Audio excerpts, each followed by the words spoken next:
Meus cumprimentos aos participantes do terceiro Fórum Paulista de Desenvolvimento. Por falar em desenvolvimento e como o painel é sobre empresas, eu gostaria de trazer para vocês o tema da reforma tributária. Sem a reforma tributária, o Brasil não vai ter alcance do seu próprio potencial de desenvolvimento.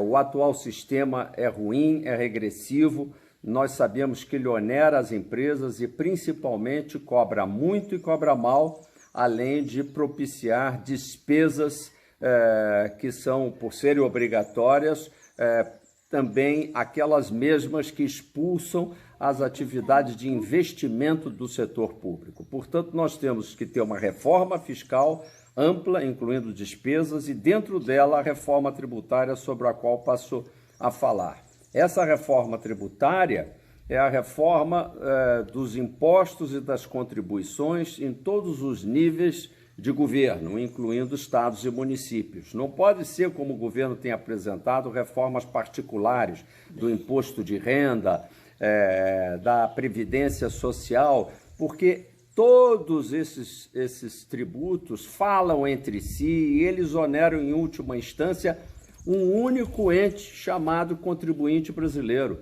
o brasileiro. E, portanto, toda a simulação que não está sendo feita pelo governo federal no sentido da desoneração necessária do sistema para propiciar esse desenvolvimento, ela é absolutamente necessária.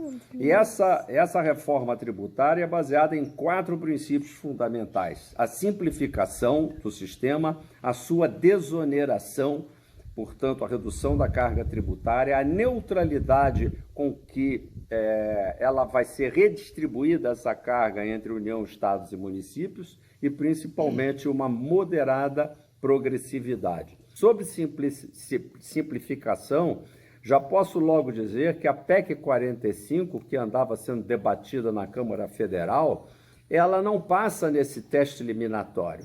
Ela pretendia manter por 10 anos, até 10 anos, o sistema antigo com todos os tributos mortos-vivos ainda sendo aplicados e aos quais se acrescentariam um outro tributo de valor agregado, o IBS, mais um imposto seletivo. Isso é um verdadeiro absurdo. No dia em que começar o novo sistema a funcionar, todos já têm que ter segurança do que vai acontecer e óbvio que os tributos que já foram aglutinados têm que ser imediatamente eliminados.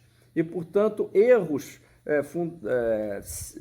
absolutamente crassos como esse precisam ser evitados. O segundo elemento, que é da desoneração, tem que também ser respeitado. Uma reforma tributária, e nisso todas as propostas e a própria narrativa do governo federal, ao dizer que vai manter a carga tributária, é praticamente uma confissão de que a carga vai aumentar. Não!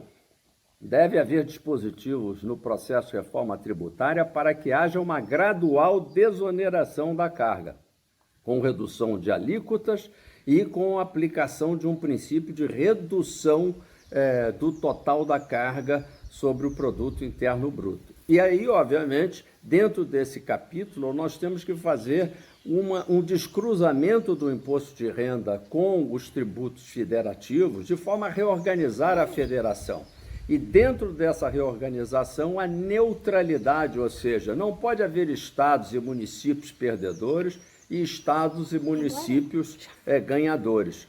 Um operador nacional de distribuição da arrecadação, como propõe o Atlântico, o Instituto de Ação Cidadã, que preparou um articulado que está à disposição do Fórum, mereceria ser mais bem estudado. E finalizo falando, ou pelo menos mencionando, a progressividade. Não é possível que a gente continue propondo sistemas que obrigam o cidadão contribuinte que menos tem capacidade de pagar, que seja quem realmente suporte a carga final impositiva no Brasil. O Brasil, portanto, precisa de uma reforma baseada num estudo feito e uma proposta feita por um grupo de especialistas, que seja amparada pelas lideranças empresariais